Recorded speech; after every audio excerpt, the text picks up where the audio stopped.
CRDA అథారిటీతో CM Chandrababu సమావేశమయ్యారు. అమరావతిలో మొదటి చివరి అక్షరాలు కలిపి ఏఐసిటీ లోగో రూపొందించాలన్నారు. 90 రోజుల్లో సిఆర్డీఏ ఆఫీస్ నిర్మించాలని, జంగల్ క్లియరెన్స్ పనులు చేపట్టాలని ఆదేశించారు.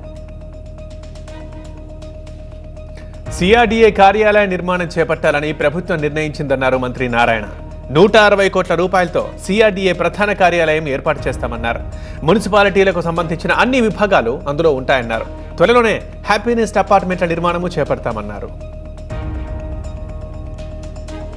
హైడ్రాపై ఏలేటి మహేశ్వర్ రెడ్డి కీలక వ్యాఖ్యలు చేశారు. హైడ్రా పేరుతో లేనిపోని హైప్ సృష్టిస్తున్నారని మండిపడ్డారు. రంగనాథ్ కమిషనరా లేక పొలిటికల్ లీడరా అని ప్రశ్నించారు. రంగనాథ్ కాకి బట్టలు వదిలేసి ఖద్దరు వేసుకోవాలని చెప్పారు. కేవలం హిందువుల నిర్మాణాలనే కూల్చేస్తున్నారని ఆరోపించారు ఏలేటి. ఫోర్త్ సిటీ పేరుతో కుట్ర జరుగుతోందన్నారు హరీష్ రావు. టైం వచ్చినప్పుడు అన్ని బయట పెడతానన్నారు. కందుకూరులో ప్రభుత్వ భూమి కొట్టేసే కుట్ర జరుగుతోందని, సర్వే నెంబర్ 9లోని 385 ఎకరాలు కొట్టేయాలని చూస్తున్నారని వెల్లడించారు. ఐవీఎఫ్ ఒక అధునాతన సంతానోత్పత్తి చికిత్స. అనేక దంపతులకు తల్లిదండ్రులు కావాలనే వారి కలను నెరవేర్చుకోవడానికి సహాయపడుతుంది. ఈ రోజే ఓఎస్ఎస్ ఫర్టిలిటీని సందర్శించండి. హైడ్రాపై సీఎస్ శాంతికుమారి కీలక రివ్యూ చేశారు. చెరువుల ఆక్రమణలు, ఆస్తుల పరిరక్షణపై సమీక్షించారు. ఓఆర్ఆర్ పరిధిలోని చెరువులు, పార్కులు, నాలాల సంరక్షణ బాధ్యత హైడ్రాకు అప్పగిస్తామని చెప్పారు సీఎస్. ప్రభుత్వ ఆస్తుల పరిరక్షణకు హైడ్రాకు అధికారాలు, సిబ్బందిని ఇస్తామని తెలిపారు. తెలుగు భాష ఎంతో ప్రాచీనమైందన్నారు మాజీ ఉపరాష్ట్రపతి వెంకయ్య నాయుడు. ఎక్కడైనా తెలుగులోనే మాట్లాడతామని చెప్పారు. ఇంగ్లీష్ మాట్లాడితేనే గొప్పవారు కాదు, అమ్మ పదంలో మాధుర్యం ఉందన్నారు. దేశంలో తెలుగు భాషది 4వ స్థానమన్నారు. కోర్టుల్లో కూడా తెలుగు భాషలోనే వాదనలు జరగాలని ఆకాంక్షించారు. ముంబై నటి కేసులో చాలా సీరియస్ ఆరోపణలున్నాయన్నారు విజయవాడ సిపి రాజశేఖర్ బాబు. కేసు మెరిట్స్ ఆధారంగా విచారణ జరుగుతుందని చెప్పారు. ఈ కేసులో విచారణ అధికారిగా ఏసీపీ స్రవంతి రాయ్ను నియమించారు. రంగారెడ్డి జిల్లా మణికొండ పంచవటి కాలనీలో నాలాని కబ్జా చేశారు. కిలోమీటర్ మేర నాలాని మట్టితో పూడ్చేశారు కబ్జాకోరు. పోలీసు బందోబస్తు నడుమ నాలాలోని మట్టి తొలగింపు చేపట్టారు మణికొండ టౌన్ ప్లానింగ్ అధికారులు. సంగారెడ్డి జిల్లాలో బీజేపీ బీఆర్ఎస్ నేతల మధ్య గొడవ జరిగింది. హత్నూర్లో కళ్యాణలక్ష్మి, షాదీ ముబారక్ చెక్కుల పంపిణీ కార్యక్రమాన్ని అడ్డుకున్నారు బీజేపీ నేతలు. బీజేపీ ఎంపీ రఘునందన్ రావుకి సమాచారం ఇవ్వకుండా ఎమ్మెల్యే సునీత ఎలా పంపిణీ చేస్తారని నిలదీశారు. ఏపీలో దిశ పోలీస్ స్టేషన్ల పేరు మార్చింది ప్రభుత్వం. ఇకపై మహిళా పోలీస్ స్టేషన్లుగా మారుస్తూ ఉత్తర్వులు జారీ చేసింది స్త్రీ శిశు సంక్షేమ శాఖ. గతంలో దిశ చట్టం చేసి కేంద్రానికి పంపింది జగన్ ప్రభుత్వం. కేంద్రం దిశ చట్టాన్ని ఆమోదించకపోవడంతో మహిళా పిఎస్లుగా మార్పు చేశారు. తెలంగాణలో మహిళలు, పిల్లలు స్వేచ్ఛగా జీవించేలా పోలీస్ శాఖ పనిచేయాలని చెప్పారు మంత్రి సీతక్క. ఎవరి ఒత్తిళ్లకు తలగ్గకుండా పోలీస్ వ్యవస్థ పనిచేయాలని చెప్పారు. హైడ్రా తన మానాన తను భేదం లేకుండా ఎలా పనిచేస్తుందో పోలీసులు కూడా పేద, ధనిక అన్న తేడా లేకుండా పనిచేయాల్సిన అవసరం ఉందన్నారు సీతక్క. హైడ్రా పేరుతో కొందరు బెదిరిస్తున్నారని ఫిర్యాదులు రావడంతో సీఎం రేవంత్ రెడ్డి స్పందించారు. 2-3 ఏళ్ల కిందటి ఫిర్యాదుల్ని అడ్డుపెట్టుకుని కొందరు వసూళ్లు చేస్తున్నట్లు తన దృష్టికి వచ్చిందన్నారు. డబ్బులు డిమాండ్ చేసే వారిపై చర్యలు తప్పవన్నారు. వసూళ్లకు పాల్పడే వారిపై ఫోకస్ పెట్టాలని ఏసీబీ, విజిలెన్స్ అధికారులకు సీఎం రేవంత్ ఆదేశాలు జారీ చేశారు. హైడ్రా కూల్చివేతలపై బీజేపీ ఎంపీ ఈటెల రాజేందర్ స్పందించారు. పేదల జోలికొస్తే చూస్తూ ఊరుకోమని హెచ్చరించారాయన. చెరువుల్లో పట్టా భూములు ఉంటే ప్రభుత్వం ప్రత్యామ్నాయం చూపాలని సూచించారు. పేదలకు ఇచ్చిన నోటీసులను వెంటనే వెనక్కి తీసుకోవాలని డిమాండ్ చేశారు ఎంపీ ఈటెల రాజేందర్. రాజ్యసభ పదవికి మోపిదేవి వెంకటరమణ, బీద మస్తాన్ రావులు రాజీనామా చేశారు. పార్లమెంట్లో రాజ్యసభ చైర్మన్ జగదీప్ ధన్కర్కి రాజీనామా అందించారు ఇద్దరు నేతలు. అలాగే వైసీపీకి కూడా రాజీనామా చేశారు మోపిదేవి, మస్తాన్ రావులు. మోపిదేవి, మస్తాన్ రావు బాటలోనే మరికొందరు వైసీపీ ఎంపీలు రాజీనామా చేసే యోచనలో ఉన్నారు. ఢిల్లీలో చక్కర్లు కొడుతున్నారు మరో వైసీపీ ఎంపీ గొల్లా బాబురావు. అయితే పార్టీ మార్పు ప్రచారాన్ని నేరుగా ఖండించలేకపోయినా ఇప్పుడే ఏమీ చెప్పలేనంటూ దాటవేశారు బాబురావు. పార్టీలో చేరికలపై స్పందించారు ఏపీ బీజేపీ చీఫ్ పురంధేశ్వరి. ఎవరైనా పార్టీలో చేరాలంటే జిల్లాలో చర్చ జరుగుతుందని స్పష్టం చేశారు. తాము చేర్చుకుంటే వారి పేర్లు ముందే చెబుతామన్నారు. పార్టీ సిద్ధాంతాలకు కట్టుబడే పార్టీలో చేర్చుకుంటామని పురంధేశ్వరి వెల్లడించారు. వైసీపీ నేతలను తీసుకోవాల్సిన కర్మ తమకు లేదన్నారు ఎమ్మెల్యే బుచ్చయ్య చౌదరి. రాజీనామా చేసి వస్తే ఆలోచిస్తామని చెప్పారు. పార్టీలోకి రాగానే కిరీటాలు పెడతారని ఆశించకుండా ఉండాలని చెప్పారు. తమ నాయకుల్లోనే చాలా మందికి పదవులు సర్దుబాటు చేయాల్సి ఉందని చెప్పారు. ఇప్పటికిప్పుడు వచ్చే నేతలు పదవులు ఆశించవద్దని చెప్పారు బుచ్చయ్య. టీడీపీ ఎమ్మెల్యే గంటా శ్రీనివాసరావు సంచలన వ్యాఖ్యలు చేశారు. వైసీపీ మునిగిపోయే నావ కాదు, ఆల్రెడీ మునిగిపోయిన నావా అని అన్నారు. త్వరలోనే వైసీపీ ఖాళీ అవుతుందన్నారు. జగన్ తప్ప వైసీపీలో ఎవ్వరూ మిగలరు అని అన్నారు. ఆ పార్టీ నుంచి చాలా మంది మా పార్టీలోకి వస్తున్నారని, రాజీనామా చేసి పార్టీలో చేరతామంటే స్వాగతిస్తామని అంటున్నారు గంటా. టీడీపీ తీరుపై మండిపడ్డారు మాజీ మంత్రి కాకాని గోవర్ధన్ రెడ్డి. ప్రజాప్రతినిధుల్ని కొనుగోలు చేయడం టీడీపీకి అలవాటే అని చెప్పారు. టీడీపీ ఇండైరెక్ట్ గా ఎంపీలను కొనుగోలు చేస్తుందని చెప్పారు. డైవర్షన్ పాలిటిక్స్ కోసమే ఇదంతా చేస్తున్నారని విమర్శించారు. వైసీపీని భూస్థాపితం చేయాలనే కుట్ర జరుగుతుందని అన్నారు. ఒకరో ఇద్దరో ఎంపీలు పోతే వైసీపీకి వచ్చే నష్టమేమీ లేదన్నారు కాకాని. తన ఇంటికి నోటీసులు ఇవ్వడంపై సీఎం సోదరుడు తిరుపతి రెడ్డి స్పందించారు. తన ఇల్లు ఇల్లీగల్ గా ఉంటే కూల్చివేయాలన్నారు. కొంచెం టైం ఇస్తే ఇంట్లో సామాన్ తీసుకుని బయటకు వెళ్తానన్నారు. అందరికీ న్యాయం ఒకటే అన్నారు. తన కుటుంబ సభ్యులపై వస్తున్న ఆరోపణలను ఖండించారు ఎమ్మెల్యే ప్రత్తిపాటి పుల్లారావు. ట్రాఫిక్ గురించి మాట్లాడేందుకు రమ్మంటేనే పోలీసులు తమ ఇంటికి వచ్చారని చెప్పారు. అదే సమయంలో పార్టీ నేతలు కేక్ కట్ చేయిస్తే పోలీసులు పక్కన నిలబడ్డారు తప్ప కేక్ కట్ చేయించలేదని స్పష్టం చేశారు. జరిగిన ఘటనను సమర్థించడం లేదని, అనవసర విషయాలతో తన కుటుంబం ప్రతిష్టను దెబ్బతీయొద్దని కోరారు ఎమ్మెల్యే పత్తిపాటి. ఎమ్మెల్సీ కవిత కేసీఆర్ ఫామ్ హౌస్ కు వెళ్లారు.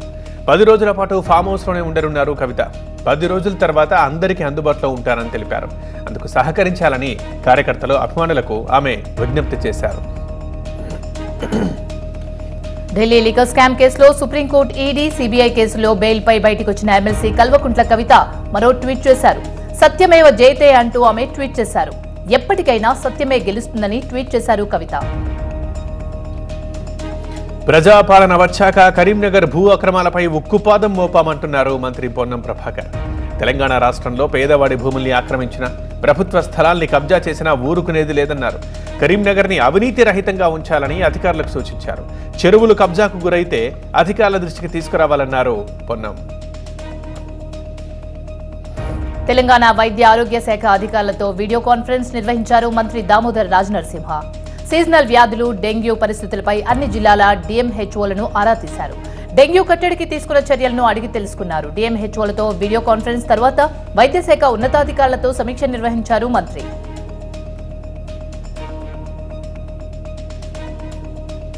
ఈ నెల 31న కర్నూలు జిల్లాలో చంద్రబాబు పర్యటించనున్నారు. ప్రత్తికొండ మండలం పుచ్చకాయలమడ గ్రామంలో పర్యటించి వృద్ధాప్య పెన్షన్లు పంపిణీ చేయబోతున్నారు ముఖ్యమంత్రి. హైదరాబాద్ పాత బస్తీలో మొసలి కలకలం రేపింది. మీరాలం చెరువులోంచి బయటకు వచ్చిన మొసలిని చూసి స్థానికులు భయంతో పరుగులు తీశారు. సమాచారం అందుకున్న అధికారులు చెరువుని పరిశీలించారు. చెరువు కట్టవైపు ఎవరూ వెళ్లొద్దంటూ హెచ్చరించారు. తిరుమల శ్రీవారి లడ్డూకు ఆధార్ లింక్ తప్పనిసరి చేసింది టీటీడీ. లడ్డూ ప్రసాదం కావాలంటే ఇకపై ఆధార్ ఉండాల్సిందే. ఆధార్ ఉన్న భక్తుడికి అదనంగా ఒక లడ్డూ ఇవ్వాలని నిర్ణయించింది. దర్శనం టికెట్ పై ఒక లడ్డూ, ఆధార్ పై మరో లడ్డూ ఇవ్వనుంది టీటీడీ. అయితే టీటీడీ నిర్ణయంపై భక్తులు అసంతృప్తి వ్యక్తం చేస్తున్నారు. హైదరాబాద్ రాయదుర్గం చెరువు పరిసరాల్లో ఆక్రమణలపై అధికారులు ఫోకస్ చేశారు. చెరువు ఎఫ్టీఎల్ పరిధిలో ఖరీదైన నిర్మాణాలు ఉన్నట్లు గుర్తించారు. నెలలోపు స్వచ్ఛందంగా ఇళ్లు కూల్చేయాలంటూ 204 మందికి నోటీసులు జారీ చేశారు. మహబూబ్ నగర్ లో అక్రమ నిర్మాణాన్ని కూల్చేశారు అధికారులు. ఆర్సీ నగర్ కాలనీలోని సర్వే నెంబర్ 523లో అక్రమంగా నిర్మించిన 75 ఇళ్లను నేలమట్టం చేశారు. ఎలాంటి సమాచారం ఇవ్వకుండా కూల్చేశారంటూ బాధితులు ఆవేదన వ్యక్తం చేస్తున్నారు. రైతు రుణమాఫీతో పాటు పలు డిమాండ్ల పరిష్కారం కోసం జగిత్యాల జిల్లాలో అన్నదాతలు రోడ్డెక్కారు. మెట్పల్లిలో జాతీయ రహదారిపై మహాధర్నాకు దిగారు అఖిలపక్ష రైతులు. మెట్పల్లి, కోరుట్ల, ఇబ్రహీంపట్నం, మల్లాపూర్ మండలాల నుంచి రైతులు భారీగా తరలివచ్చారు.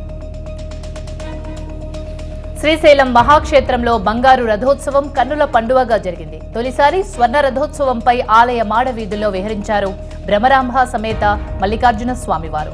మల్లన్న స్వర్ణ రథంతో పాటు కొవ్వూరు ఎమ్మెల్యే వేమిరెడ్డి ప్రశాంత్ రెడ్డి పాల్గొనగా శ్రీశైలం మల్లన్న ఆలయ మాడ వీధులు శివనామస్మరణతో మారుమోగాయి. శ్రీశైలం జలాశయానికి వరద ప్రవాహం కొనసాగుతోంది. ప్రాజెక్టు 8 గేట్లు ఎత్తి దిగువకు నీటిని విడుదల చేస్తున్నారు అధికారులు. ఇన్ఫ్లో 2,62,462, అవుట్ఫ్లో 2,65,233 క్యూసెక్కులుగా ఉంది. కుడి, ఎడమ జల విద్యుత్ కేంద్రాల్లో విద్యుత్ ఉత్పత్తి కొనసాగుతోంది. నాగార్జున సాగర్ ప్రాజెక్టుకు వరద ఉధృతి కొనసాగుతుంది. 26 గేట్లు ఎత్తి దిగువకు నీరుని విడుదల చేస్తున్నారు అధికారులు. పూర్తి స్థాయిలో 590 అడుగులకు చేరింది జలాశయం నీటి మట్టం. ఇన్ఫ్లో అవుట్ఫ్లో 2,40,906 క్యూసెక్లుగా ఉంది. బంగాళాఖాతంలో అల్పపీడనం ఏర్పడింది. పశ్చిమ వాయువ్య దిశగా కదులుతూ మరింత బలపడి వాయుగుండంగా మారే అవకాశం ఉంది. కోస్తాంధ్రకు 3 రోజుల పాటు వర్ష సూచన ఇచ్చింది వాతావరణ శాఖ. ఉత్తరాంధ్ర జిల్లాలకు భారీ వర్ష సూచన చేసింది. మత్స్యకారులు వేటకు వెళ్లొద్దంటూ అధికారులు హెచ్చరించారు. తిరువనంతపురంలో బీజేపీ యువ మోర్చా ఆధ్వర్యంలో చేపట్టిన ఆందోళన ఉద్రిక్తంగా మారింది. ఎమ్మెల్యే ముఖేష్ రాజీనామా చేయాలంటూ ర్యాలీగా వెళ్లిన బీజేవైఎం నాయకులను బారికేడ్లతో పోలీసులు అడ్డుకున్నారు. అనంతరం ఆందోళనకారులపై వాటర్ కెనన్లు ప్రయోగించారు. కేరళ కాస్టింగ్ కౌచ్ వివాదంలో సిట్ దూకుడు పెంచింది. 2 నటులపై కేసులు నమోదు చేసింది. సిపిఎం కొల్లం ఎమ్మెల్యే నటుడు ముఖేష్ పై ఎఫ్ఐఆర్ నమోదైంది. మరో నటుడు జయసూర్యపై కూడా కేసు నమోదు చేశారు. ఒక మలయాళ నటి ఫిర్యాదుతో ఇద్దరిపైన కేసులు నమోదయ్యాయి. గుజరాత్ లో కురుస్తున్న భారీ వర్షాలకు ఇప్పటి వరకు 29 మంది చనిపోయారు. 18,000 మందికి పైగా వరద బాధితుల్ని సురక్షిత ప్రాంతాలకు తరలించారు. వడోదర, జామ్నగర్ లో వరదలకు మేరకు వరద నిలవడంతో సహాయం కోసం సైన్యం రంగంలోకి దిగింది. భారీ వర్షాలు వరదలతో గుజరాత్ విలవిలలాడుతోంది. వడోదరలో వరద తాకిడికి అకోటా స్టేడియం ప్రాంత ప్రజలు వణికిపోతున్నారు. విశ్వామిత్ర నది నుంచి వస్తున్న వరద ఇళ్లను ముంచెత్తింది.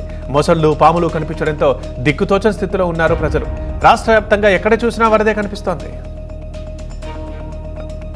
ఢిల్లీలో కురుస్తున్న భారీ వర్షాలతో రహదారులపై వాహనాలు నత్తనడకన సాగుతున్నాయి. కిలోమీటర్ల మేర ఆగిన ట్రాఫిక్ తో వాహనదారులు తీవ్ర అవస్థలు పడుతున్నారు.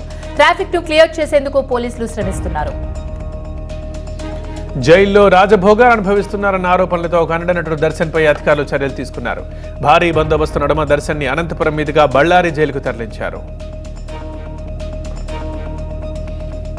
నందమూరి బాలకృష్ణ సినీ ప్రస్థానం మొదలై 50 ఏళ్లు పూర్తయిన సందర్భంగా భారీ ఈవెంట్ ప్లాన్ చేస్తున్నారు. సెప్టెంబర్ 1న భారీగా జరుగుతున్న ఈ వేడుకకు అల్లు అర్జున్ కూడా ఆహ్వానించారు. దీనికోసం ప్రత్యేకంగా టీఎఫ్పీసీ మా అసోసియేషన్ సభ్యులు అల్లు అర్జున్ ను కలిసి పుష్పగుచ్చం అందించారు.